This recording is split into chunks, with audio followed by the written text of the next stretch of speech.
Smijus, buenas noches. El día de hoy vamos a tener nuestra primera charla o aproximación al entrenamiento de la fuerza y van a estar pues nuestros dos miembros del equipo, Roberto, que hace parte él es miembro elite y hace parte del comité académico, y César, que es un miembro estándar, es uno de los entusiasmados más con el tema de la técnica del deporte.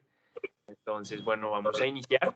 Hoy vamos a hablar un poquito de las adaptaciones neuromusculares del entrenamiento de la fuerza. ¿Es así, muchachos? Sí, señor. Listo, perfecto. Entonces los dejo y vamos con todo equipo. Listo, entonces voy a intentar compartir pantalla y me confirman si se ve. ¿Ahí me escuchan bien? Sí, ahí los escuchamos a ambos. Listo. Listo, César, si quieres empieza. Ahí se ve. Listo. Buenas noches para todos. Me presento. Mi nombre es César Cortés, profesional de Cultura Física, Deportes y Recreación de la Universidad Santo Tomás, preparador físico en Discus 2 Ultimate, coach defensivo de Creatus Ultimate, entrenador en Creatus Fit, entrenador en Box 1492 y profe de actividad física en el hogar geriátrico El Roble. Entonces, después el día de hoy vamos a presentarles la aproximación al entrenamiento de la fuerza. Y ya, siguiente, por favor. Pueden encontrarle las tablas de contenidos.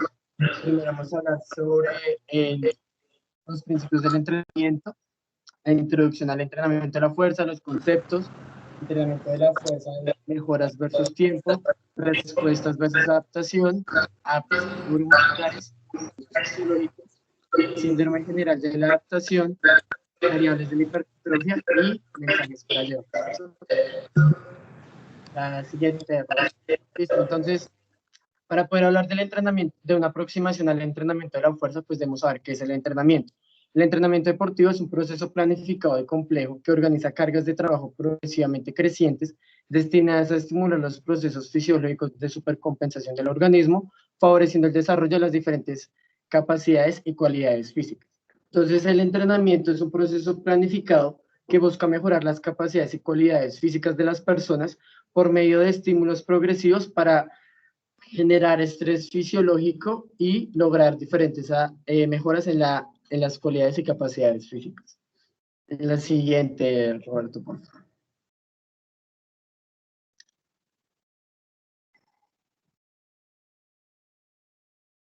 Existen diferentes tipos de entrenamiento que van de acuerdo a lo que nosotros buscamos y a las metas y al niveles de desarrollo de las diferentes personas que estamos entrenando.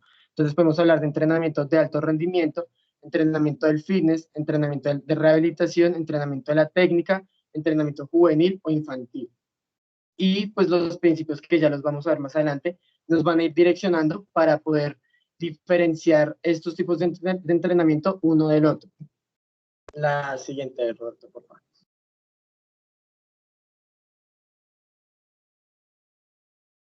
Cuando hablamos del entrenamiento deportivo, necesariamente debemos hablar del rendimiento deportivo, que en grandes palabras es el desarrollo óptimo de las capacidades del ser humano.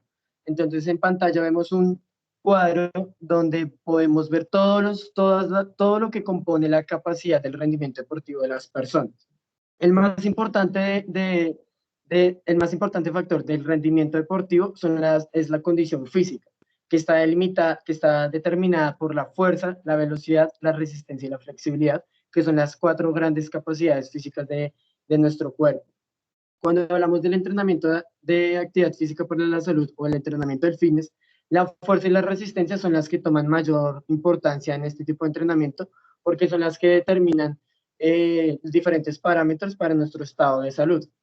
Cuando ya hablamos de condiciones físicas para el alto rendimiento en el deporte, pues necesariamente debemos hablar de las 4 y dependiendo del deporte que estemos practicando, una u otra toma mayor importancia de las otras 4. El segundo factor más importante del rendimiento deportivo es la técnica. Cuando hablamos de técnica, necesariamente debemos hablar de las capacidades coordinativas y las destrezas motoras. ¿Por qué? Porque son los movimientos que se realizan en los ejercicios de entrenamiento, en los ejercicios como aspectos técnicos propios de los deportes, como los lanzamientos, recepciones y demás. El siguiente factor que nos determina un rendimiento deportivo son las capacidades táctico-cognitivas. Estas capacidades táctico-cognitivas hacen referencia a las diferentes estrategias o planes de trabajo que tienen los entrenadores en sus clubes deportivos.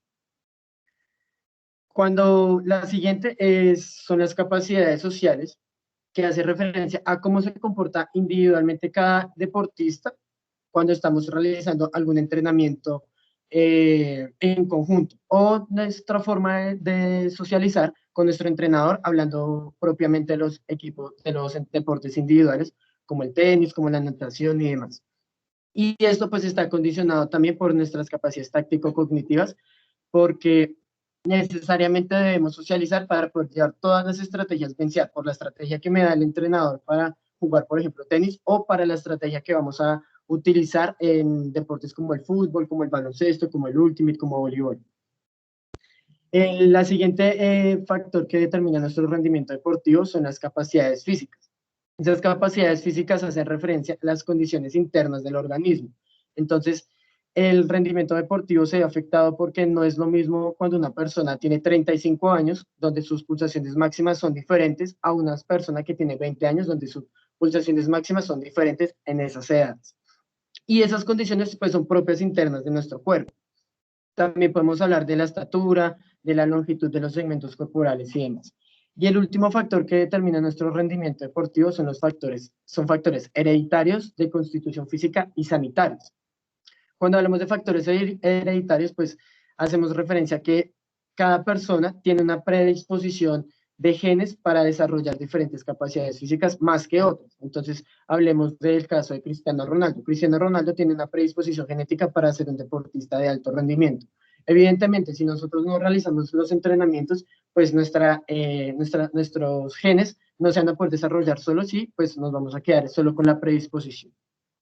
Y cuando hablamos de factores sanitarios, hacemos referencia sobre todo a la contextualización social que se vive en cada país. Entonces, no es lo mismo entrenar un deporte aquí en Colombia que en Estados Unidos, porque pues Estados Unidos es un país donde la infraestructura deportiva es muchísimo más desarrollada que acá en Colombia. Entonces, eso va a facilitar que los deportistas que se forman en ese tipo de países, pues van a ser más fáciles de desarrollar sus rendimientos deportivos. En la siguiente, por favor.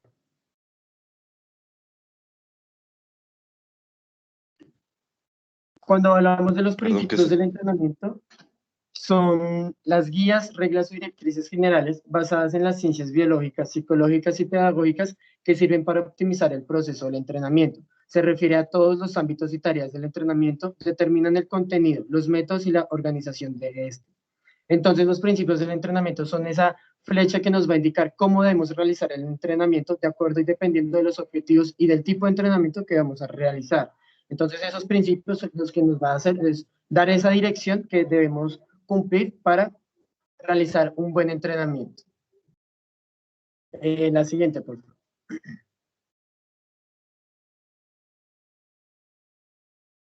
Entonces nosotros podemos hablar de 8 principios del entrenamiento grandes. Existen muchos autores que hablan de más principios, otros que hablan de menos principios, otros que le dan pequeñas variaciones a estos principios, pero estos 8 son los más importantes y generales y que más se repiten entre los autores.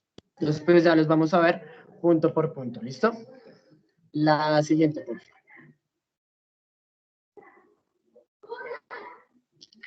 El primer principio que vemos acá es el principio de la individualización. En el principio de la individualización, pues hace referencia a que no existen dos personas exactamente iguales. Entonces debemos estar planificando los entrenamientos y los objetivos de acuerdo a cómo son las características de esas personas que vamos a entrenar. Entonces, en pantalla vemos un cuadrado que hace referencia a cómo se realiza el proceso de entrenamiento en el tenis. En el cuadro celeste vemos cómo son los entrenamientos del entrenamiento motor general, entrenamiento específico de la condición física, entrenamiento específico del tenis y los torneos. Y en el cuadro azul oscuro vemos las edades de los entrenamientos de los atletas que pues están entrenando tenis. Si nos vemos en la columna que dice entrenamiento de base de 8 a 10 años, vemos que el entrenamiento motor general toma un 30%, el entrenamiento físico de la condición física un 20%, el entrenamiento específico del tenis un 40% y torneos un 10%. Pero cuando vamos al entrenamiento de profundización de 10 a 13 años, cambia. El entrenamiento motor general toma un 10%, el entrenamiento específico de la condición física un 25%, el entrenamiento específico del tenis un 45% y los torneos un 20%. Entonces ahí nos vamos evidenciando de la individualización que se hace, por ejemplo, en este club de tenis de acuerdo a las edades. Y esto mismo va a pasar, pues, si entrenamos fuerza, si entrenamos resistencia, si entrenamos gimnasia y demás. La siguiente, por favor. El siguiente principio es el principio de la progresión de la carga. Cada vez que nosotros empezamos un proceso de entrenamiento, vamos a ir mejorando y nos vamos a ir adaptando. Por eso debemos aumentar las cargas y los estímulos que estamos aplicándole a nuestro cuerpo o a nuestros atletas. Entonces eso se puede hacer de tres formas, perdón. Por medio de la intensidad, por medio del volumen o por la complejidad de los ejercicios. Entonces, si vemos la imagen de arriba, vemos a un hombre que el primer momento hace una flexión de brazos sobre la pared. Cuando ya avanza y se adapta a ese estímulo, hace una flexión de brazos con las rodillas apoyadas en el suelo. Cuando se adapta, hacemos una progresión de la carga y el siguiente ejercicio sería una flexión de brazos con las piernas estiradas. Y el último es una flexión de brazos un poco más compleja que se conoce como spider push-up.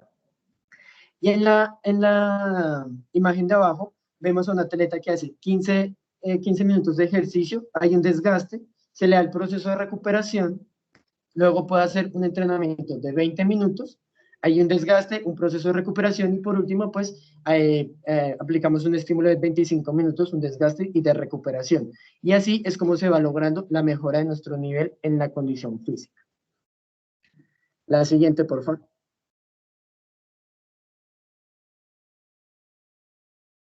El siguiente principio es el principio de la variabilidad.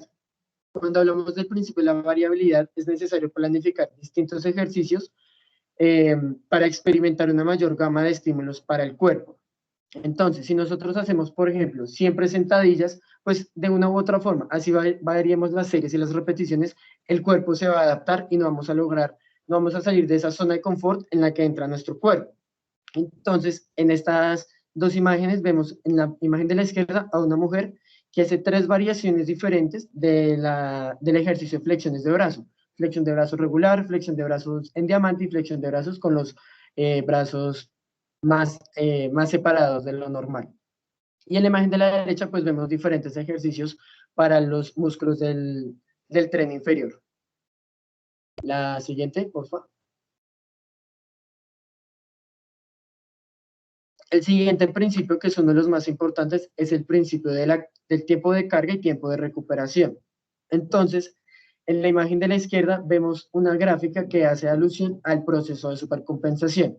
Si nosotros nos paramos en el eje X y en el eje Y, es el punto inicial del entrenamiento donde existe una homeostasis. En la etapa 1 aplicamos un estímulo donde hay una carga y una fatiga para el cuerpo.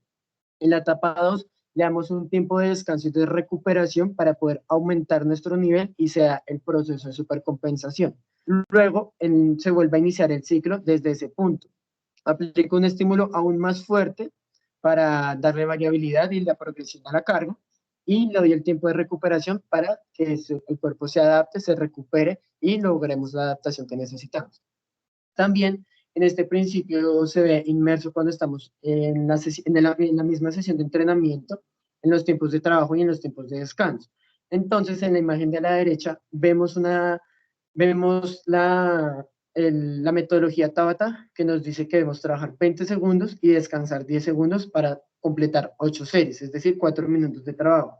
Esto va de acuerdo también al objetivo que nosotros nos vayamos a plantear y a la capacidad física que vayamos a realizar. No es lo mismo darle un tiempo de descanso para mejorar nuestra resistencia aeróbica que darle un tiempo de descanso para nuestra resistencia anaeróbica. La siguiente, por favor.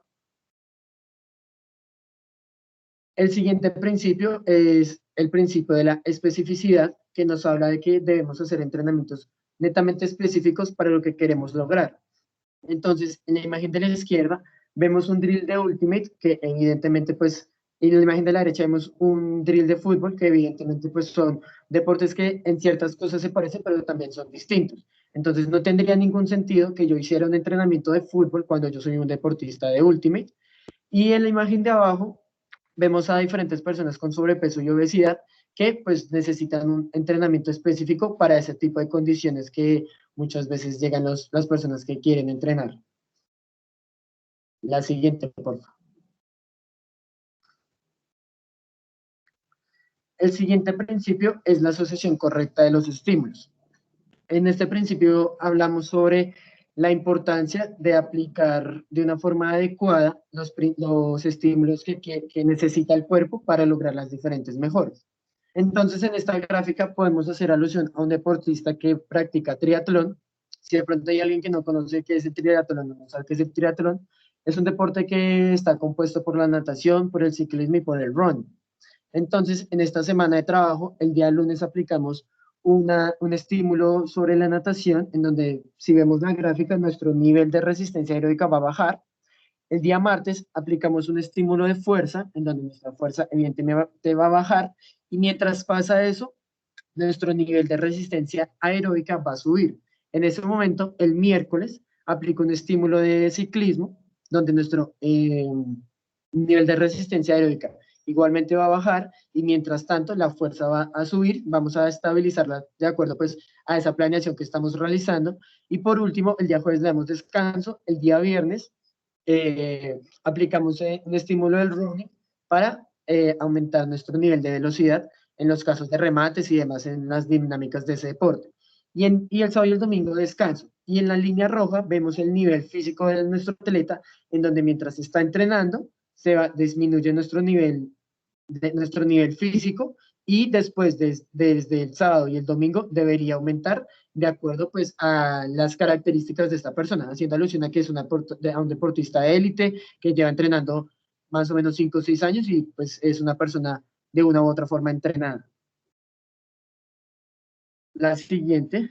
Bueno, algo que se me olvidó mencionar ahí en la asociación correcta de los estímulos, también se da en la misma sesión de entrenamiento. Entonces pensé, no, devuélvela, por favor. Entonces acá también hace alusión a los estímulos que le voy aplicando al cuerpo en la misma sesión de entrenamiento. Entonces pensemos en un entrenamiento donde voy a trabajar miembros superiores y el core. Entonces primero hago un ejercicio de miembros superiores mientras descanso el core. Cuando termino ese ejercicio hago un ejercicio de core mientras voy descansando mis músculos de miembros superiores. Hago ejercicio de core. Luego, después de terminar ese ejercicio, hago un ejercicio sobre miembros superiores, mientras que estoy haciendo ese ejercicio, descansa mi core, y pues ahí estaríamos haciendo alusión a la sucesión correcta de los estímulos. Si de pronto yo quisiera hacer un entrenamiento donde hiciera los 4 ejercicios o 3 ejercicios seguidos del tren superior y nuestro objetivo fuera, no sé, la hipertrofia, por ejemplo, pues no estaríamos cumpliendo este principio porque necesitaríamos el descanso y no habría una asociación correcta de los estímulos. Ahora sí, la siguiente, por favor.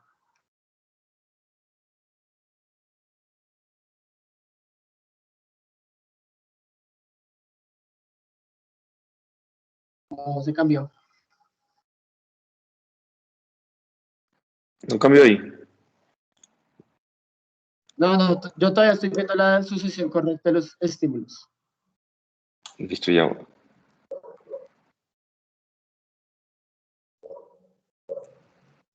Que la conexión de internet está como regular, perdón. Ahí se ve continuidad. Me avisan cuando cambie. El principio de ¿Ya? continuidad. Ahí se ve la continuidad. Sí, ahí se ve. Sí. Listo. Dani. Entonces, en la diapositiva de la continuidad, del principio de la continuidad, vemos 2 gráficas. En la gráfica de la derecha nos dan 5 opciones de entrenamiento de los miembros inferiores, en donde la primera opción es entrenar. Bueno, el principio de la continuidad nos habla de que debo realizar los estímulos de una forma seguida, de una forma continua, para que se den las adaptaciones. Si yo no sigo este principio y dejo de entrenar, por ejemplo, la fuerza, pues de alguna forma voy a perder esas adaptaciones que he logrado. Si se deja de entrenar, pues en cierto periodo de tiempo. Entonces, aquí vemos en la gráfica de la derecha, la primera opción nos da el entrenamiento de lunes, miércoles y viernes, descansamos martes, jueves, sábados y domingos, donde sí se lograría una adaptación por esa continuidad que hay. La opción 2 nos dice que es el lunes y el martes, el resto de días no se trabajan los miembros inferiores y pues no se daría el proceso de adaptación porque no habría continuidad en esos estímulos del tren inferior. En la tercera opción se entrenan 4 días, descansando el miércoles, el sábado y el domingo, donde sí se da la adaptación porque está el proceso de continuidad, donde se entrenan 2 días seguidos, uno descansa, 2 días seguidos.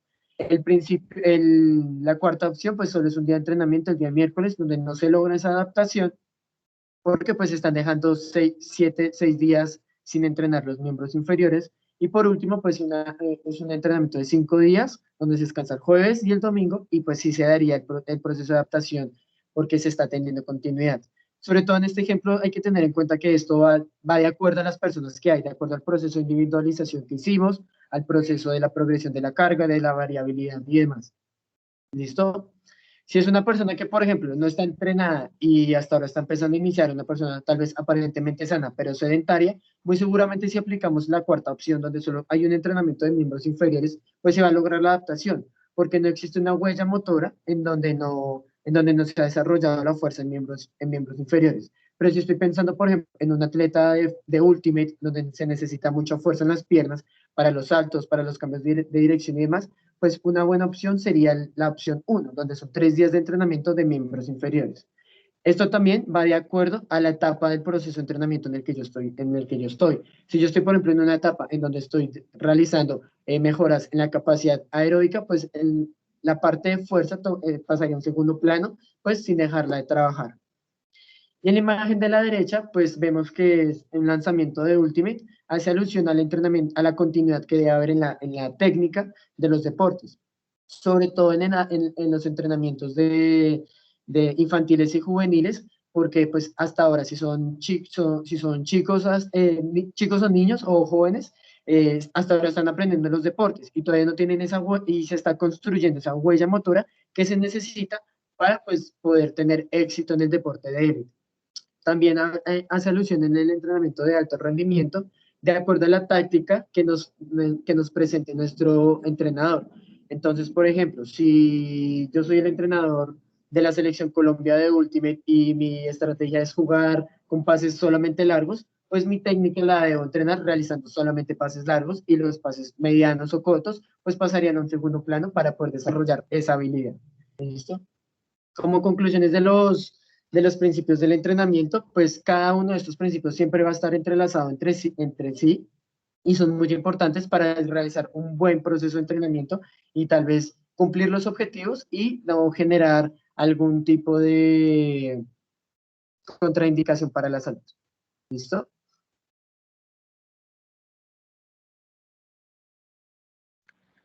Listo, César, muchas gracias. ¿Me confirman si me escuchan bien? Sí, te escuchamos bien. Listo. Sí, Robert, Bueno, perfecto. ok, entonces sigamos con la charla. Esta parte va a ser un poquito más enfocada con el tema que nos compete, que es el entrenamiento de fuerza específicamente. Entonces quería empezar con este pequeño caso, un paciente de 40 años, sedentario, con un índice de masa corporal de 30, es decir, ya en rangos de obesidad, con un antecedente de hipertensión arterial, diabetes mellitus controlado con manejo farmacológico, quien asiste a control, en donde el médico decide prescribir el ejercicio, así sin más, así tal cual como está en el caso. Es decir, el médico no dijo con qué frecuencia, cómo va a empezar a hacer, tomando en cuenta que es un paciente que nunca antes había hecho actividad física, cada cuánto lo va a hacer, qué tipo de entrenamiento va a realizar, etcétera, etcétera. Entonces, lógicamente, el paciente va al gimnasio y lo primero que hace es montarse en la caminadora y hacer 40 minutos de cardio, y si le queda chance, le queda energía y ganas, va a la sala de musculación y hace 20, 25 minutos de pesa. Entonces, con este caso lo que quería hacerles ver es, primero, la importancia que tiene el médico y sobre todo el trabajador de la salud en la prescripción del ejercicio, saber las implicaciones, saber los beneficios que trae el ejercicio, en este caso el ejercicio de la fuerza, y que sabemos que el ejercicio de la fuerza va a ser un excelente aliado para tratar este tipo de enfermedades crónicas que afectan a nuestra población en general, como lo son la hipertensión, la diabetes, la obesidad, etc. Y lo otro, el grado de desinformación que tiene el paciente o la persona del común que va a un gimnasio y lo primero que hace es cardio porque es lo que ve en las redes sociales o es lo que le recomiendo. Ojo, no estoy desmeritando el hecho de que el ejercicio cardiovascular sea malo. Al contrario, es un excelente complemento para el ejercicio de fuerza, pero con la idea de esta charla es hacerles ver la importancia que tiene el ejercicio de fuerza y todos los beneficios que este trae. ¿Ahí cambió? Ok. Entonces, ¿cuáles son los beneficios del entrenamiento de fuerza? Probablemente que me quedé muy corto respecto a todos los beneficios que hay. Hay un sinnúmero de evidencia que respalda todos los beneficios que existen alrededor del entrenamiento de fuerza, pero lo primero que quiero hablar es que retrasa la pérdida de la masa muscular. Y es que básicamente sabemos que desde que nacemos estamos envejeciendo. Y este proceso lo vemos muy marcado en pacientes adultos mayores. Y es lo que conocemos como la sarcopenia, es decir, la disminución de la masa muscular. Y que incluso, recuerdo cuando estábamos viendo geriatría, que la sarcopenia es un marcador importantísimo de fragilidad en pacientes adultos mayores. Es decir, existe la relación entre sarcopenia y una alteración o una disminución de la capacidad funcional de ese paciente. Es decir, la persona se vuelve más dependiente, requiere de ayudas externas como bastones o estar en un geriátrico en donde la ayuden las enfermeras, etcétera, etcétera, para realizar funciones tan básicas de una vida normal, es decir, cotidiana. Entonces, el entrenamiento de fuerza por el aumento de la masa muscular va a retrasar y a disminuir la pérdida de la masa muscular. Lo otro, aumenta el metabolismo basal. Y esto está relacionado con el caso, porque uno pensaría que el ejercicio cardiovascular pues, va a ser el predominante para disminuir los porcentajes de grasa corporal, porque si tenemos un poquito de conocimiento acerca de lo que es el balance energético, sabemos que el balance energético, para lograr objetivos de disminución de porcentaje de grasa corporal, necesariamente tenemos que hacer un déficit calórico, es decir, que la persona queme más calorías de las que consume. Y eso se puede lograr a través de la dieta en complemento con el ejercicio. Y curiosamente, el entrenamiento de fuerza aumenta el metabolismo basal. Eso lo hace a través de que, incluso recuerdo que el doctor León hace unos días subió un artículo en su Instagram en donde hablaba cómo el gasto energético estaba determinado por los diferentes tipos de tejidos que componen el organismo.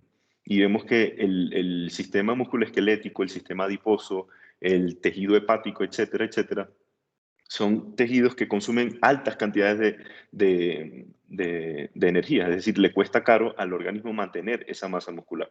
Por ende, la hipertrofia, es decir, el aumento del tamaño de la masa muscular, ¿verdad? Eventualmente va a aumentar el metabolismo basal, porque el cuerpo necesita hacer una compensación para lograr sostener y suplir,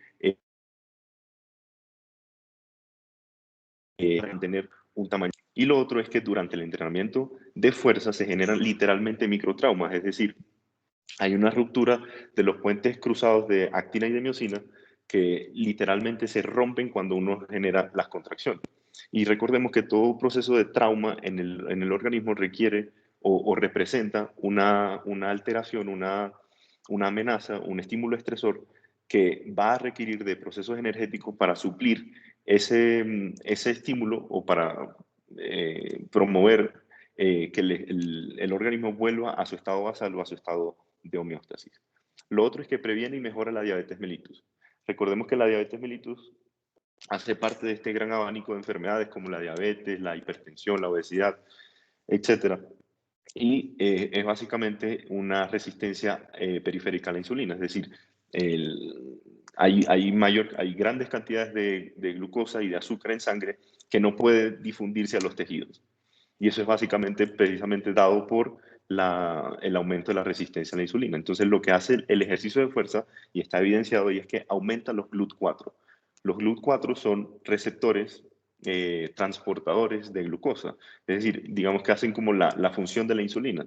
Entonces, al aumentar el número de GLUT4 en la membrana de la célula, en este caso de la célula muscular, pues permite que la glucosa entre y pues disminuyan los niveles de glucosa en sangre. Eso es a grandes rasgos, es decir, no estoy ahondando en la fisiopatología ni en cómo se genera todo esto. Pero bueno, Eventualmente va a mejorar la sensibilidad a la insulina y la disminución de la hemoglobina glicosilada. Recordemos que la hemoglobina glicosilada es un marcador súper importante no solo para el diagnóstico de la diabetes, sino también para el seguimiento de la diabetes. Lo otro es que mejora la capacidad física. No sé si ven mi puntero, pero mejora la capacidad física. Y esto está estrechamente relacionado con lo que dije de la sarcopenia. Entonces la persona se siente más vigorosa, más atlética, más saludable, más funcional. Otro de los beneficios es que mejora la presión arterial en reposo. Hubo unos metaanálisis que compararon estudios clínicos aleatorizados en donde evidenciaron una reducción de la presión arterial, sobre todo la sistólica, que es la que más está relacionada con complicaciones cardiovasculares y resistencia vascular periférica, en donde se evidenció que el ejercicio de fuerza mejoraba estas cifras tensionales en reposo. Lo otro es que mejora el perfil lipídico, y esto también hace parte de ese síndrome metabólico que hablamos, es decir, de la hipertensión, de la diabetes, etc. Y el perfil lipídico, sobre todo el LDL, que son las lipoproteínas de baja densidad, que es lo que se conoce popularmente como las proteínas, o el colesterol, perdón, el colesterol malo, ¿verdad? Es el que está estrechamente relacionado con la fisiopatología y el desarrollo de una patología que conocemos como la aterosclerosis, en donde hay depósitos de cristales de colesterol en el interior de las arterias, lo que produce eventualmente una oclusión y que conlleva a síndromes coronarios o eventos isquémicos, ¿ok? Luego, otro de los beneficios es que aumenta la densidad mineral ósea. Un estudio determinó que aumentó de 1 a 3% la densidad mineral ósea en mujeres pre- y posmenopáusicas, tomando como referencia los huesos de la columna vertebral y el cuello femoral. Y es donde se puede evidenciar la mayor cantidad o la mayor densidad de la mayor densidad ósea. Entonces sería lógico pensar que debemos promover este tipo de ejercicios, sobre todo en las mujeres postmenopáusicas, por toda esa cascada hormonal en donde se predispone más a la presencia de osteoporosis y por ende a que generen fracturas, ¿okay? O que sean más predispuestas a generar fracturas. Y lo otro es que disminuye los factores de envejecimiento. Esto lo hace a través de la biogénesis mitocondrial y la capacidad oxidativa que tiene el músculo. Es súper interesante. Recordemos que la mitocondria es la central energética que tenemos nosotros para producir básicamente energía y se llevan a cabo un sinfín de procesos bioquímicos en donde la mitocondria sobre todo se dan los procesos de beta-oxidación de los ácidos grasos. Entonces sería lógico pensar que un aumento de las mitocondrias, ¿verdad? Mayor número de mitocondrias, van a hacer que mejoren las capacidades oxidativas que tiene el organismo. Entonces, para que intentar crear un poco de conciencia y hacerles ver la importancia que tiene el ejercicio de fuerza. Entonces, si estamos hablando de ese tema, hay que definir ciertos conceptos. Lo primero, la fuerza muscular. La fuerza muscular es la capacidad de la musculatura para iniciar o detener el movimiento, aumentar o reducir su velocidad o cambiar su dirección. Y este concepto es casi que equiparable al concepto que nos daban en física de fuerza mecánica, porque recordemos que la fuerza es una magnitud vectorial que tiene dirección y sentido. Entonces, en términos de fisiología, podríamos explicar la fuerza con este concepto. Ahora, otros conceptos. La fuerza interna es la capacidad de producir tensión en el músculo al activarse. A lo mejor es un poquito confuso porque la fuerza interna puede o no estar relacionada con el medio externo.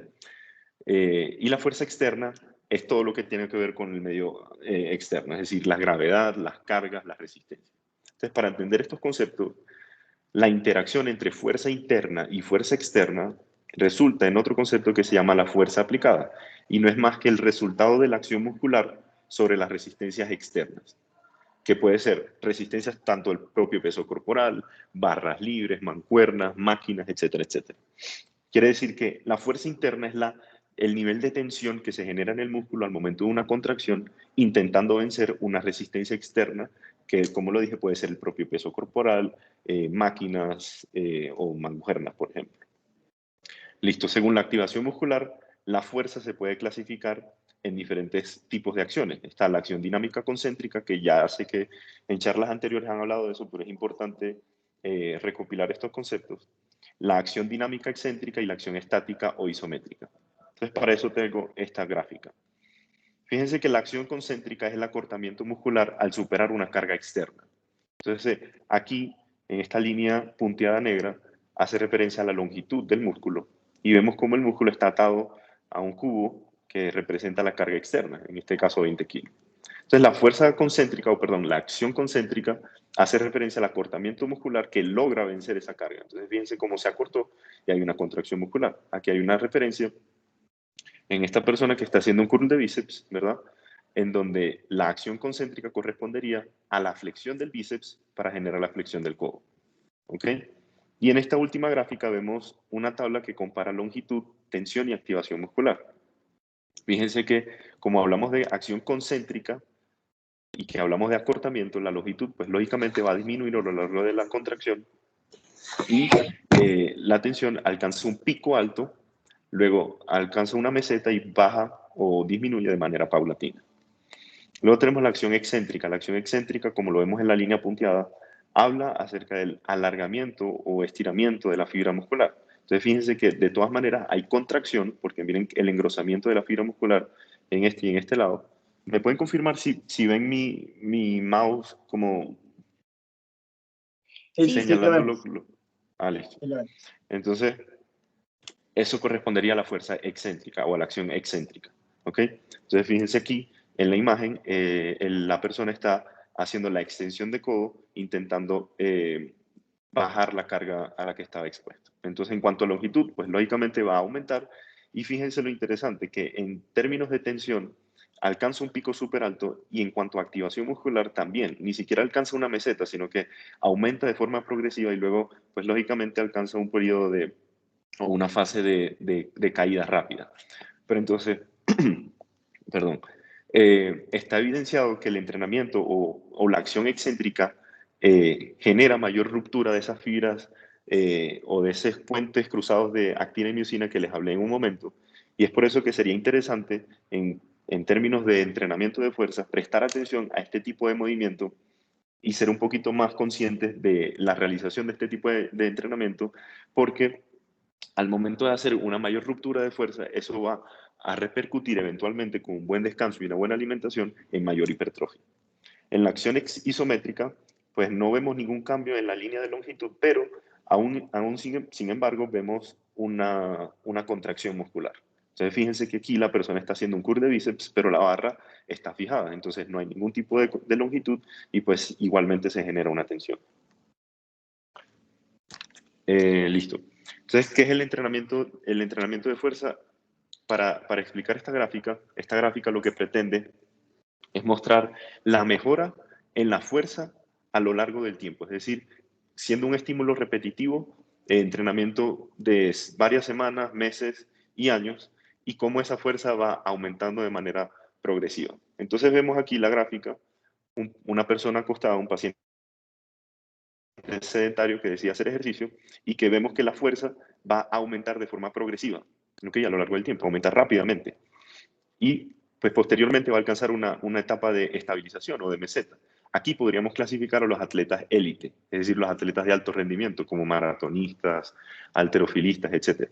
¿Por qué? Porque en estos atletas que alcanzan una meseta, se les dificulta mucho observar procesos de mejoría en términos de fuerza, porque digamos que en su fisiología ya la fuerza máxima se está alcanzando, entonces cada vez se hace más difícil. Entonces, si quisiéramos poner un penachito más en esta gráfica, aquí podríamos meter ayudas farmacológicas como los esteroides anabólicos, que obviamente no es la charla que nos compete, pero que lógicamente aumenta el rendimiento y que pues en posteriores charlas hablaremos de eso, pero sabemos que los esteroides anabólicos tienen ciertas indicaciones que son específicamente para ciertas patologías, pero bueno, quería mencionar eso. Entonces, los cambios en la fuerza van a depender de básicamente dos variables, las adaptaciones nerviosas o neurales y el aumento de la masa muscular. En cuanto a las adaptaciones nerviosas, uno pensaría que, es decir, yo empiezo a entrenar, nunca había entrenado, ¿verdad? Lo primero que yo pensaría que me iría a pasar es un aumento del tamaño muscular, pero es todo lo contrario. Lo primero que pasa son adaptaciones nerviosas, y es lo que les voy a hablar ahorita. Las adaptaciones nerviosas son lo primero que se generan. Y es básicamente cuando la persona empieza a realizar esos patrones de movimiento a los que no estaba acostumbrado, y básicamente podríamos decir que las adaptaciones son como la forma en la que la persona empieza a realizar o aprende el patrón de movimiento al que se somete.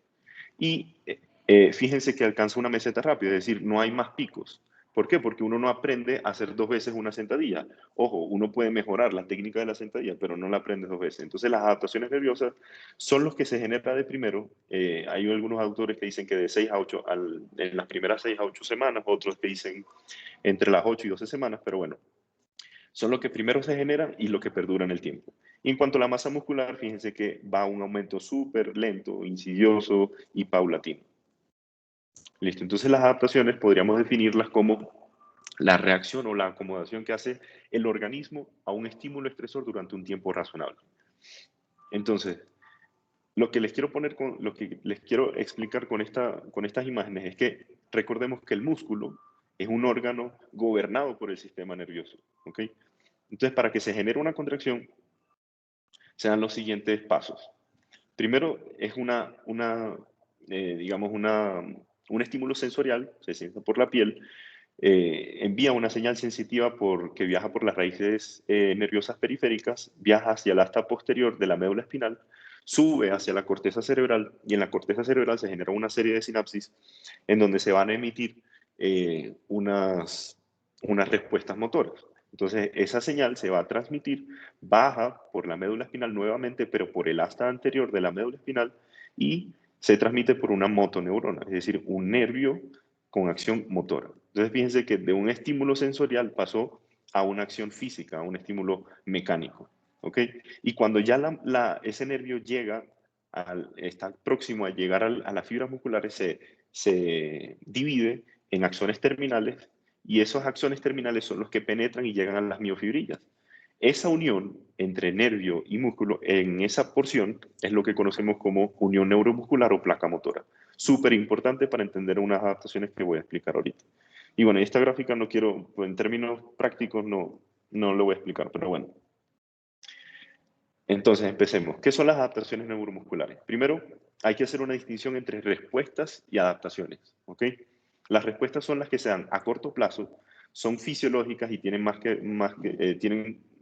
que ver con la función, a diferencia de las adaptaciones que se dan a largo plazo y tienen más relación con la anatomía, es decir, cambios en la estructura, ¿ok? Las respuestas básicamente serían agudas al ejercicio y las adaptaciones son crónicas al ejercicio, es decir, en términos, para ponérselos más sencillos, ¿cuáles son respuestas agudas al ejercicio? Uno se monta en una caminadora y las respuestas agudas podrían ser aumento de la frecuencia cardíaca, aumento de la tensión, aumento de la frecuencia respiratoria, aumento de la temperatura. Y las adaptaciones son las que les voy a mencionar, que son ya a nivel crónico. Entonces, una de las principales adaptaciones que se generan es el reclutamiento de unidades motoras. Entonces, recuerden lo que les expliqué de las unidades motoras, que era la unión entre el nervio y el músculo. Imagínense que el entrenamiento de fuerza mejora y recluta mayor cantidad de fibras para generar una mayor contracción. Entonces, mientras más fibras o mientras más unidades motoras estimuladas, mayor fuerza contráctil, porque se están acumulando más fibras musculares que van a generar tracción o tensión. Entonces, fíjense en esta microscopía electrónica, no sé si se alcanza a ver. Perdón. Bueno, en el lado izquierdo vemos las fibras tipo 2 y las fibras tipo 1 en el lado derecho. Las fibras tipo 1, perdón, 25, 26, ya va, que... Perdón, Juli, no puedo ver. Ah, ok, listo. Bueno, me están diciendo... ¿Cómo? No, nada. Tranquilo, sigue, tranquilo. ¿Sigo con el mismo orden o me salto? Sigue con el mismo orden. Dale, tranquilo. Listo. Bueno, con esto más sencillo. Hay diferentes tipos de fibras musculares que ya en anteriores charlas hablaron de eso. Están las fibras tipo 1, tipo 2 o fibras rojas y fibras lentas. Las tipo 1, que son estas que vemos acá, vemos como entre cada fibra hay mayor cantidad de mitocondrias, es decir, podríamos establecer una de las principales diferencias, y es que como hay mayor cantidad de mitocondrias, hay más procesos de ATP, es decir, de glicólisis aeróbica, que es la vía energética que utiliza mayoritariamente este tipo de fibra muscular. A diferencia de la otra, que no hay tantas mitocondrias y además son pálidas o se llaman fibras blancas, porque no hay una proteína que se llama la mioglobina, que recordemos que es la que se encarga de transportar el oxígeno a la célula muscular. Entonces podríamos intuir que este tipo de fibras requiere de otra vía energética, como lo son, por ejemplo, la vía de los fosfágenos o la fosfocreatina. Listo. Otra de las adaptaciones es el aumento de la frecuencia de disparo hacia el músculo, o rate coding, que se llama en inglés. Esto es todo dado por el entrenamiento de fuerza. Y es que no solo aumenta el reclutamiento de fibra de unidades motoras, sino que además aumentan las señales en términos de veces por segundo, aumentan las señales en las que se van a disparar esos potenciales de acción para lograr contracción muscular. Entonces, fíjense que en esta tabla comparan la fuerza de contracción muscular versus la frecuencia de estimulación en tiempo, en veces por segundo. Entonces, cada onda sería una señal o un potencial eléctrico, y fíjense cómo se genera un fenómeno de sumación. Es decir, no termina de haber un potencial de eléctrico cuando ya se está sumando otro y otro y otro y otro y otro, que en términos de fuerza va a generar eventualmente una fuerza tan violenta, tan grande, que conocemos como tetanización o tétanos, que generalmente está relacionado con patologías como infecciones, alteraciones hidroelectrolíticas o metabólicas, incluso la electrocución. Entonces, eso aumenta con el entrenamiento de fuerza. Entonces, va a haber mayor cantidad de fibras estimuladas y mayor disparo, es decir, la vía la vía motora va a ser mucho más efectiva y mucho más rápida. Lo otro es la inhibición neuromuscular, y aquí hay un importante protagonista, que es el órgano tendinoso de Golgi. El órgano tendinoso de Golgi es una estructura microscópica que se encuentra en el tendón. El tendón es lo que une músculo con hueso. Y el órgano de Golgi lo que va a hacer es censar esas fuerzas o esas magnitudes vectoriales de carga que son transmitidas a través del músculo. Entonces, imagínense que uno va al gimnasio y quiere hacer un récord en press de banco plano. Yo meto 100 kilos y como no estoy acostumbrado a ese estímulo, a esa carga, el órgano de Golgi en el tendón va a censar eso y va a mandar una señal que eventualmente va a producir una señal o un efecto motor, pero este efecto va a ser inhibidor. Es decir, el órgano tendinoso de Golgi tiene una función protectora. ¿Por qué? Porque eso evita desgarros, evita lesiones, porque sabe que no puede soportar esa carga a la que la estamos sometiendo.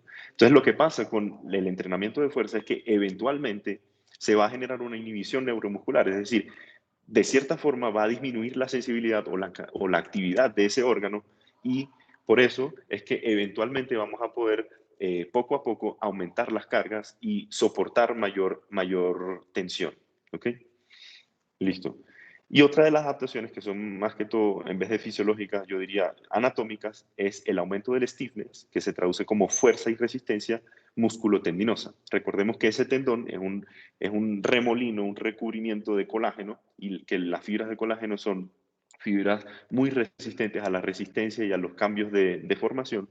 Entonces, el ejercicio de fuerza estimula que no solo crezca el músculo, sino que además se engrose el tendón al que está unido ese músculo. ¿Ok? Y por último, que yo creo que es el término que más suena, es la hipertrofia. ¿Ok?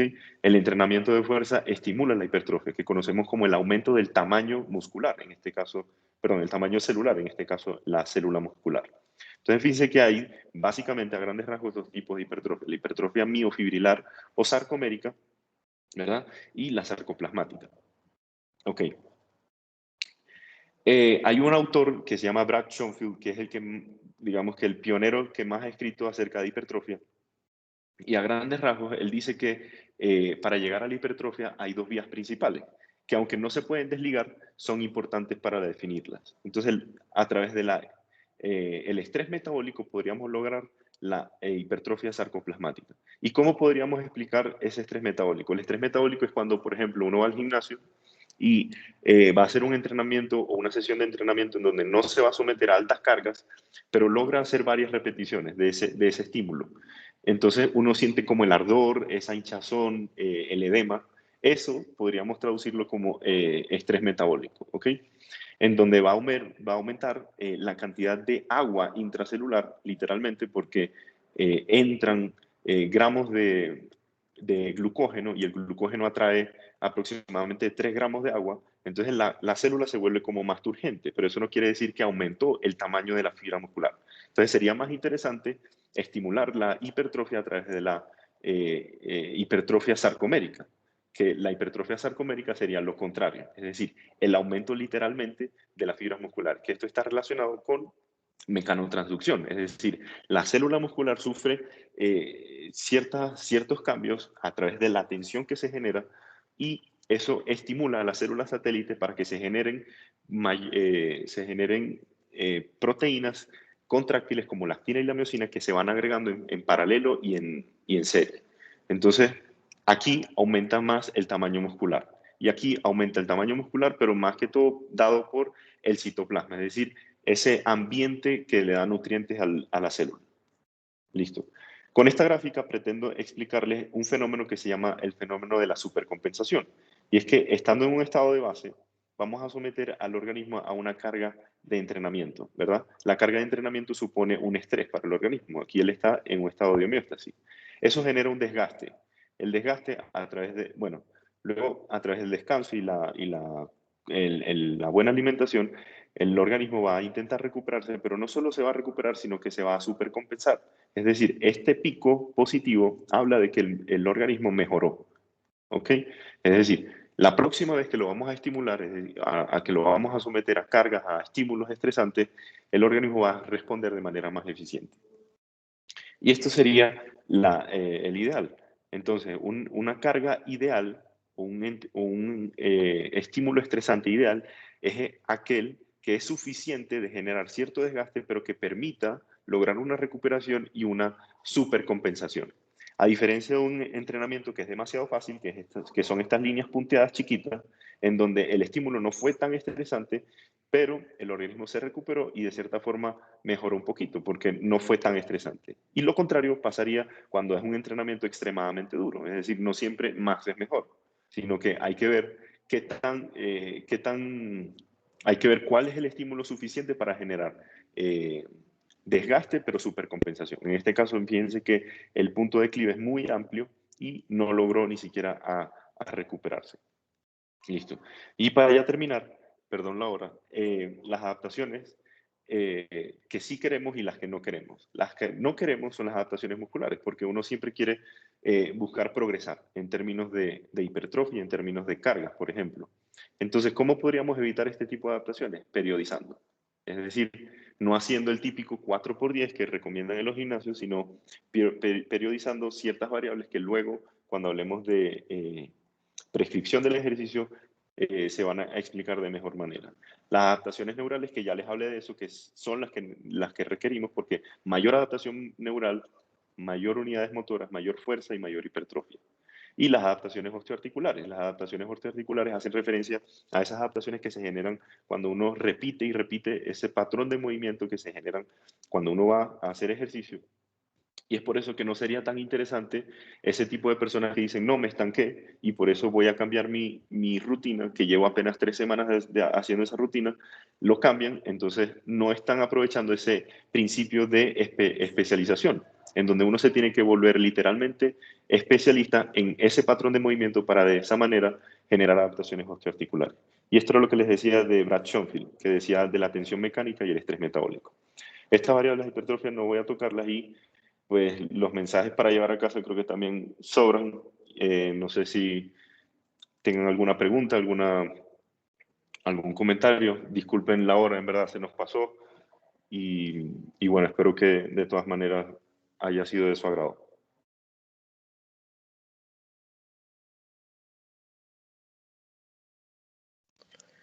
Buenísimo, buenísimo, Robert. Gracias por la charla. Gracias, César.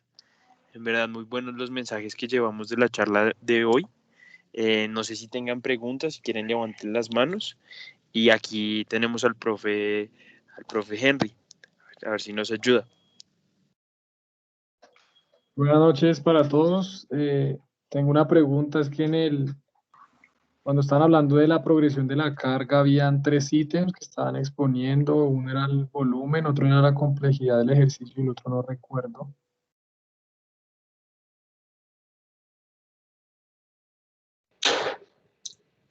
La intensidad.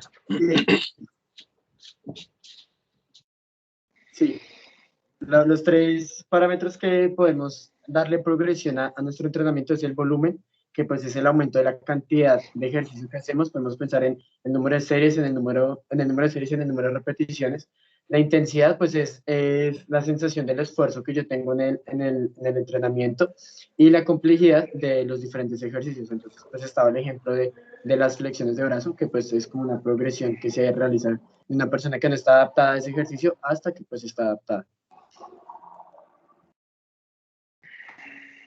Vale, gracias. Y disculpa, última pregunta. En este mismo tema de la progresión de la carga, el orden sería, pues como el orden adecuado, según pues yo entiendo, es primero mejor, hablando pues de fuerza en este mismo ámbito, es mejor primero aumentar el volumen, ¿sí? Que de pronto la complejidad del ejercicio, ¿cierto? Sí, digamos que lo que se recomienda es cuando usted tiene una persona que está entrenando a una persona, y la persona, por ejemplo, es alguien que no está entrenada y no sabe hacer una flexión de brazos. Cuando logra dominar ese movimiento, ya puede aplicar un estímulo mayor en cuanto a volumen e intensidad, para luego se vuelve a adaptar a eso y le agrega la complejidad del ejercicio.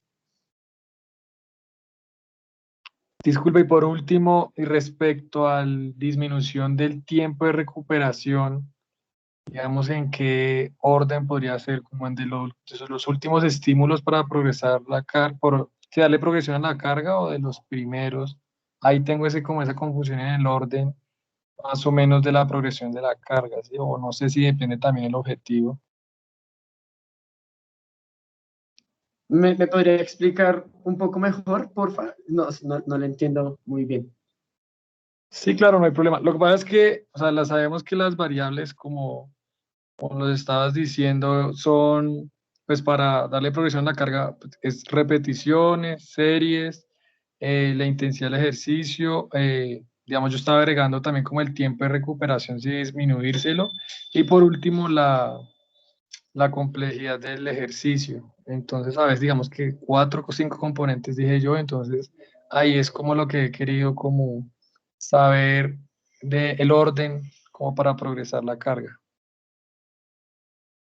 Eso es, en el mundo del entrenamiento siempre se habla mucho como del depende. Depende de qué persona está entrenando, depende del objetivo que usted quiera lograr, y depende del nivel de entrenamiento en el que está la persona que está entrenando. Si mi objetivo es mejorar la resistencia muscular, pues primero debo generar unas adaptaciones de fuerza general, y la progresión de la carga se podría dar primero por la disminución de los tiempos de descanso. ¿Por qué? Porque no le estoy dando al cuerpo el tiempo necesario para recuperarse y sobrellevar el mismo estímulo. Entonces, no sé, por ejemplo, inicio esta semana haciendo 10 flexiones de brazo y descanso 1 minuto. Hago eso durante 2 semanas.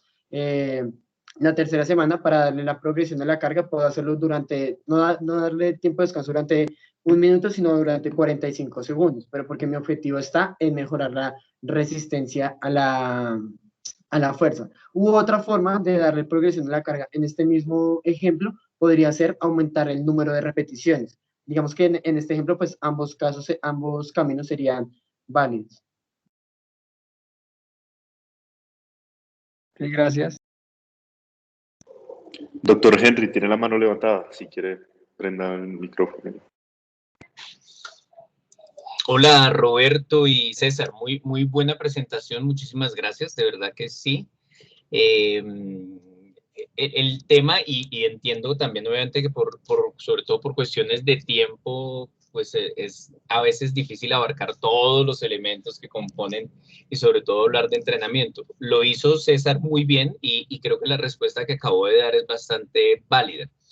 Yo suelo, incluso a veces antes de pensar en qué le voy a aumentar primero a mi paciente, si el volumen, la intensidad o la complejidad, yo suelo anteponer un elemento que me parece muy importante y que es una recomendación también para quienes planteen prescribir ejercicio en algún momento. Y tiene que ver con la técnica del ejercicio, como un elemento fundamental, como el primerito.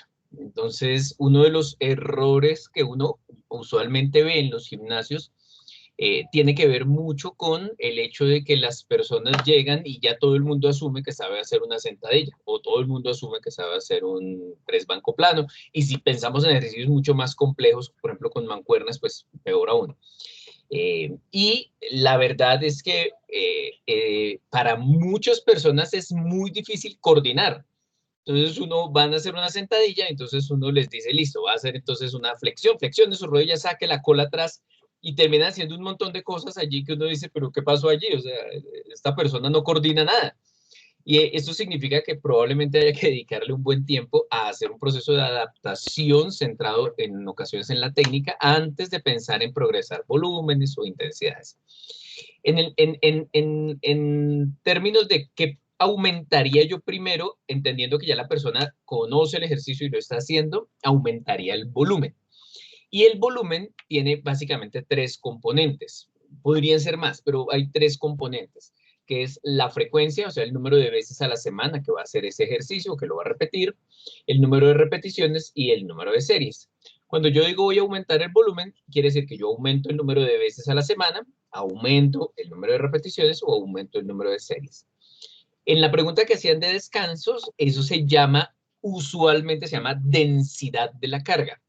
No es lo mismo que yo movilice 100 kilogramos en 3 minutos de ejercicio, ¿cierto? Porque estoy haciendo 3 series de 10 repeticiones, el peso que sea para que me dé los 100 kilogramos, a realizar ese mismo en 2 minutos. Eso se llama densidad de la carga. Pero digamos que la recomendación aquí es que esa densidad pues, se maneje en un nivel posterior. Y cuando uno habla de volumen, no necesariamente está uno pensando en cuánto peso movilizó, cuánto peso movió. El peso sí se mueve, ¿cierto? Y como lo plantea allí esa variable, esa diapositiva, el peso sí tiene que ver con la intensidad. Entonces, buscando sobre todo que las personas limitemos la probabilidad de lesionarse, porque en general es una alta probabilidad, es preferible aumentar primero el volumen y luego sí la intensidad. O sea, primero va a llegar a un periodo de tiempo y como lo dijo César hace un momento, ¿que cuánto es? Alguien diría, ¿y eso cuánto es? ¿2 semanas? ¿3 semanas? ¿Un mes? ¿8 semanas? ¿Un año? Pues eso dependerá de la persona, ¿sí? Una persona que no haya hecho nunca ejercicio, podría uno tenerlo hasta 6 meses antes de cambiarlo de las mancuernas más chiquitas a las más grandecitas. No pasaría absolutamente nada. Una persona joven que de pronto tenga un antecedente de entrenamiento y cosas de ese estilo, probablemente pueda durar en la etapa de aumento de volumen 4 semanas y ya pueda empezar a aumentar el peso, o sea, la intensidad. Entonces eso pues es bastante relativo, pero es simplemente para adelantar elementos pequeñitos allí, pero como César lo planteó, pues está más que bien definitivamente.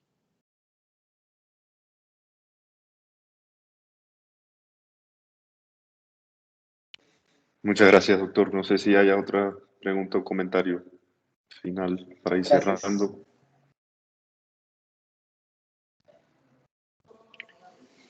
¿Aló? Sí, buenas noches, ¿me escuchan? Sí, señor. Sí, doctor Hugo. Sí, bueno. Buenas noches. Pues primero que todo, pues me dieron los buenos comentarios del doctor Henry por parte o hacia los expositores. Me pareció una charla pues bastante completa, concisa y pues con las variables o con los conceptos básicos que uno debe como intentar abarcar en este tipo de charlas. Y pues aprovechando y siendo un poco ahí pretencioso y abusivo, ya que está el doctor Henry, yo tenía una duda pues bastante metódica en cuanto al entrenamiento de la fuerza, sobre todo a nivel si uno también puede lograr adaptaciones al nivel del sistema autónomo con el entrenamiento de la fuerza, ¿sí? Y con qué tipo de entrenamiento de fuerza se logra, y si esto mismo lo puede uno lograr tanto en población sana como de pronto con alguna patología. digamos, como haciendo la diferencia del entrenamiento de resistencia aeróbica, en la cual uno, digamos, se evalúa así por temas como variabilidad de la frecuencia cardíaca, ese cambio en los estímulos simpáticos o parasimpáticos, pero no sé si con el estímulo o con el entrenamiento de la fuerza también se puedan lograr esas adaptaciones. Ok, bien interesante. No sé si Roberto y César se animan a responder inicialmente o si tienen conocimiento al respecto. Si no, no pasa nada. No, por mi parte tiene toda la palabra, doctor. Ok, No, vale. yo tampoco me corcharon con esa pregunta. No, no sé. Vale, es bien interesante y la respuesta es sí, definitivamente sí. Tenemos claro que la enfermedad, el concepto patológico, si uno intentara mirar cuál es la respuesta del sistema nervioso autónomo o cuál es la respuesta que predomina en el sistema nervioso autónomo, cuando una persona es crónicamente enferma, pues entenderemos que hay una hiperactividad de su sistema nervioso simpático con una reducción de su actividad vagal o parasimpática. El entrenamiento en general, el ejercicio físico, es que incluso no se puede ir atrás, el movimiento, o sea, así sea solamente moverse, así sea solamente pararse de la silla y caminar un poquito, pero obviamente entre más yo entrene y entre más haga entrenamiento, existen diferentes vías aferentes hacia el sistema nervioso central que condicionan una disminución de esa actividad simpática y progresivamente un aumento de la actividad parasimpática. Esas vías, hay vías descritas tanto neural, o sea que por vía retrógrada neural.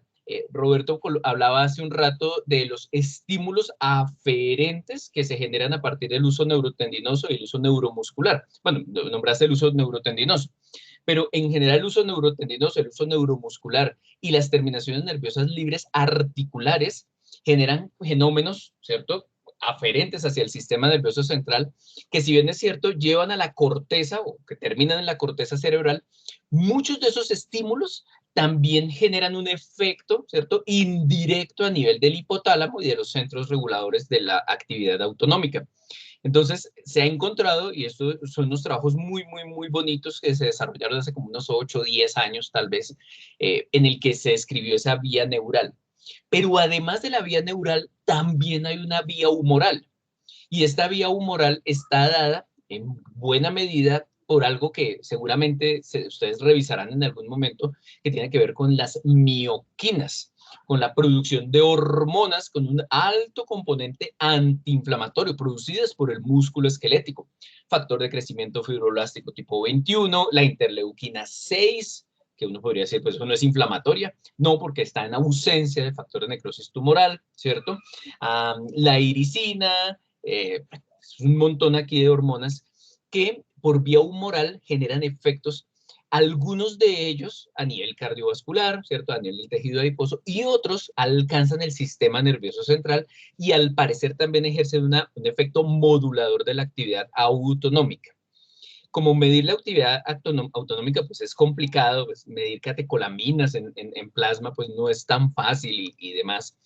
Pues las mediciones indirectas que se usan en ocasiones, como la variabilidad de la frecuencia cardíaca, es una buena forma para establecer si realmente hay o no modulación autonómica, y lo que ha demostrado el ejercicio es que tanto la fuerza como la resistencia, ¿cierto?, e incluso la combinación de las dos se potencializaría aún más, tienen un efecto favorable en esa modulación autonómica. E incluso se ha propuesto que esa es una de las adaptaciones más interesantes, seguramente también este tema de adaptaciones se va a profundizar en algún momento, pero es una de las adaptaciones más interesantes para el manejo de patologías como la diabetes, en donde sabemos que la célula beta pancreática tiene receptores para insulina, perdón, receptores para adrenalina, para catecolaminas, y la hipertensión arterial, donde también el sistema yuxtaglomerular tiene receptores adrenérgicos. Entonces deja uno de sobreestimular allá esas células yuxtaglomerulares, menos renina, menos eje renina-angiotensina-aldosterona, menos hipertensión, ¿cierto? Y lo mismo sucedería con el caso de la diabetes. Entonces la respuesta es sí. Por supuesto lo he tratado de decorar en un contexto fisiológico, pues obviamente por el grupo de personas que están aquí y más por nuestro doctor que hizo la pregunta, entonces todo articulado dentro del contexto fisiológico para saber de dónde sale la respuesta. Muchísimas gracias, doctor, muy amable. Vale, con mucho gusto.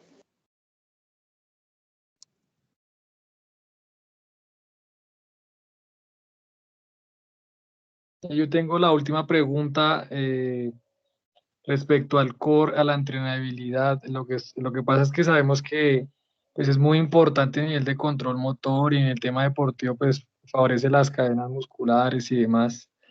La pregunta específica es, ¿el core se debe entrenar en la semana una o tres veces? Porque a veces se escuchan mitos de que al ser un músculo estabilizador pues que no tiene tanta fatiga.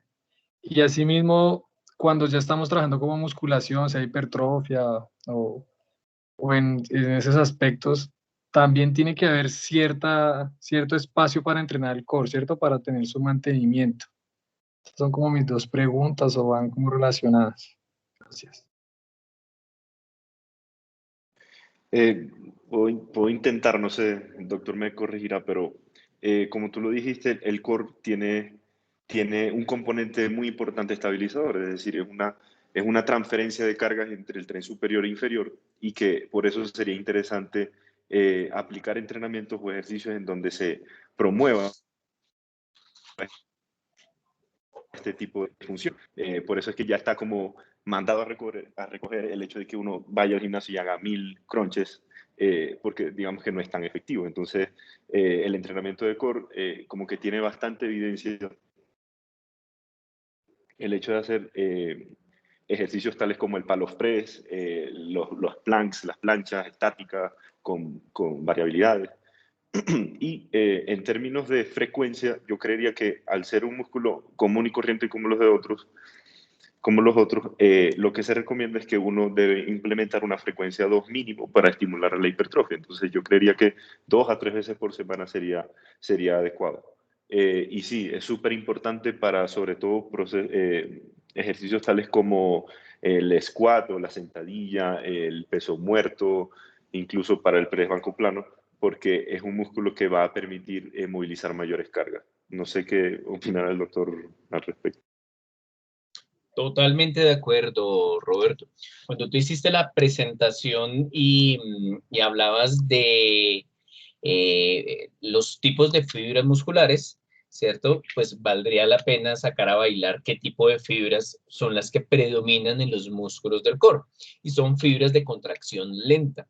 De hecho, incluso podemos encontrar allí fibras que tienen una tipología que algunos autores llaman de ultracontracción lenta, o sea, como una incluso subcategoría, porque son músculos que están hechos para trabajo permanente.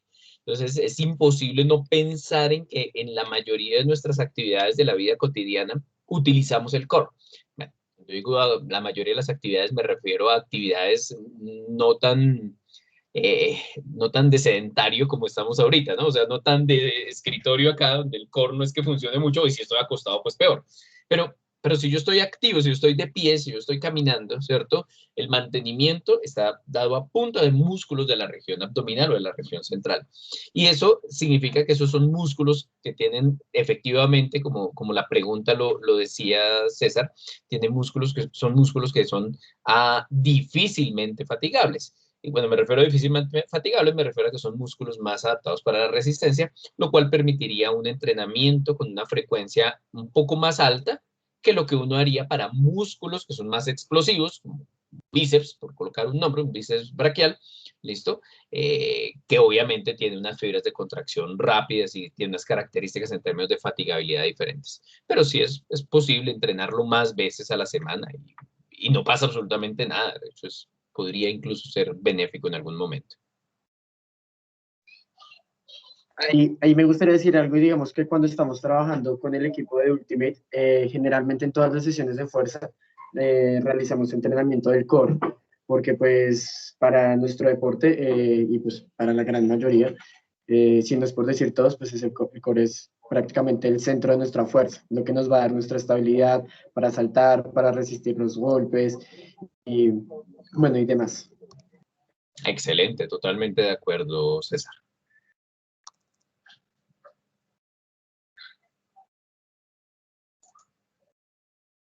Creo que alguien más Listo, no sé si ahorita quieren. tiene la mano levantada o si ya no hay más preguntas. Yo sí tengo una pregunta, si es posible. Manuel, claro. ¿Cómo funciona el crecimiento muscular en un estado de cetosis? Ya que las reservas de glucosa, de glucógeno, son inexistentes y bueno, usualmente el glucógeno se necesita en un entrenamiento específico. ¿Es posible que los cuerpos de citosis reemplacen totalmente el glucógeno en su función en el entrenamiento? Y ya cuando una persona está en una dieta de citosis y ya está citosis adaptada y tiene los cuerpos de citosis ya elevados, ¿sería lo mismo? ¿Sería mejor? ¿Sería peor? ¿Cómo sería en ese sentido? ¿Qué dicen ustedes? Uy, yo creería, por ejemplo, sabemos que en términos o sea, de energía, las cetonas incluso son muy bien toleradas por el sistema cerebral, por ejemplo, porque atraviesa la membrana hematoencefálica. Pero no estoy seguro cómo sería en el caso del músculo, la verdad. Yo creería que sí, que también es súper efectivo, pero no sé cómo sería la fisiología específica.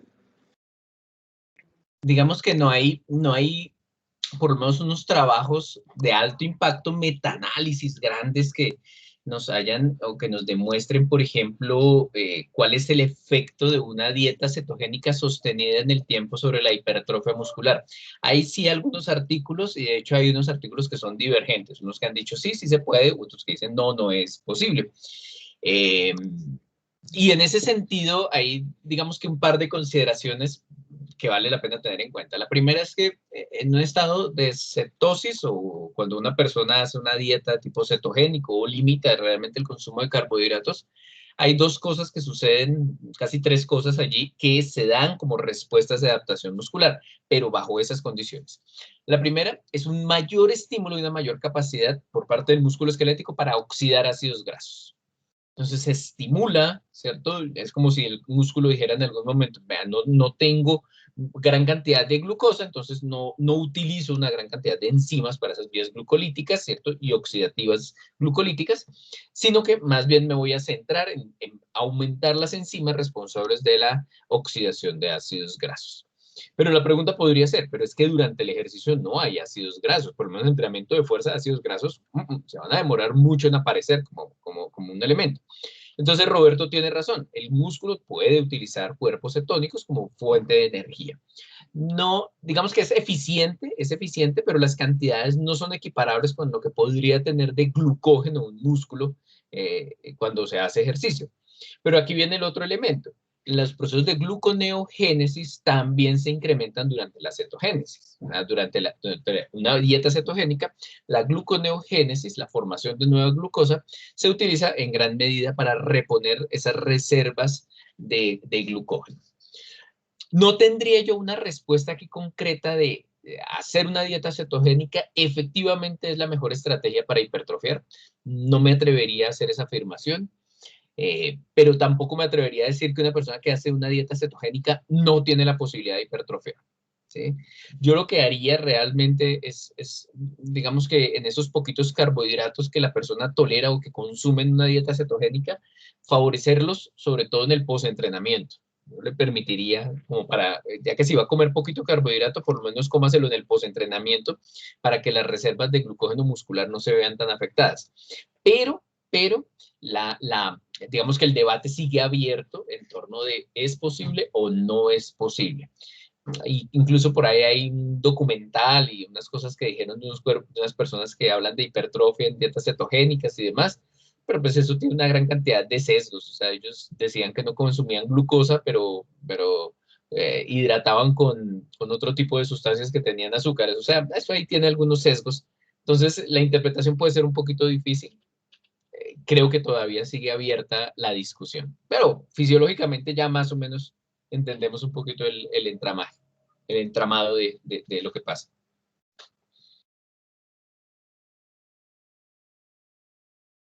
También digamos que para el momento, si el objetivo del entrenamiento es lograr una hipertrofia en cuanto a lo de la alimentación y demás, pues es darle prioridad en tu dieta a las proteínas, porque son las encargadas de reestructurar nuestro músculo después de los microdaños que hacemos con los entrenamientos de fuerza.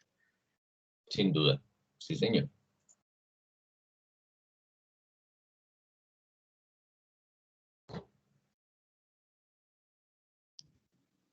Listo, yo creo que no hay más manos, ¿cierto? No. Listo, Bueno, muchísimas bueno, gracias. por favor, Sí, para que llenen el formulario que está en el chat de la charla para la asistencia. Muchas gracias. listo. Y Doc, muchas excelente. gracias por su apoyo, Vale, con mucho gusto. por la resolución de dudas y por estar pendiente con nuestra charla. Y gracias a todos los asistentes. Espero que les haya gustado, les haya servido de algo. Y nada, aquí seguiremos haciendo charlas interesantes para ustedes. Entonces tú Buenas dices, noches para Roberto, todos. síguenos en Instagram. Síganos en Instagram, Ismigus, correcto. Ahí en el chat lo enviamos. Eso, bien. Qué pena, Rob. Gracias, Rob. Porfa, les damos 5 minutos para que llenen el formulario de asistencia. Y gracias a todos por asistir el día de hoy. Gracias. Gracias, Roberto, y gracias, César. Juliana, a Ustedes. mí no me aparece el formulario. ¿Por qué sería? Porque entré como, no sé. No sé No, si no tú. aparece, ¿no? A mí Ahí lo acabo de enviar por si cualquier cosa. Ahí lo acabo de enviar. no, digo, Igual es que no me aparece chat. No me aparece el chat del. Me aparecen los participantes, pero no el chat. pero no ¿Me tengo pueden habilitada la confirmar? pestaña de chat, no sé por qué. ¿Me pueden Sí, aquí en el confirmar chat si les a mí me aparece el aparece. chat? Sí, pero no sé por Doc, qué. igual es que el formulario de asistencia es para las personas, los miembros activos. Ujú. Ah, o sea que yo no soy. Entonces, no, sí, Doc, o sea, pero pues digamos, eh, la idea Ah, es que asistan pues, las personas que llenaron el formulario hace como 15 días, ujú. de que estaban dispuestos a asistir a las charlas. Vale, no, yo te entiendo. No, yo te entiendo. Sino que digo, Entonces, no sé si a todos les sucedió, no sé por qué a mí, pero bueno. si quieres, Doc, yo se lo envío por... Ah, no, no te preocupes. No, no te preocupes, dale ahí tranquilita. Lo importante es que lo llenen ellos, que sí es el registro que nos toca estar, o que ustedes tienen que estar pendientes. Listo, Doc. Entonces, muchas gracias a todos por asistir el día de hoy. Muchas gracias. Chao. Gracias. Gracias, hasta luego. Gracias a ustedes. Hasta luego.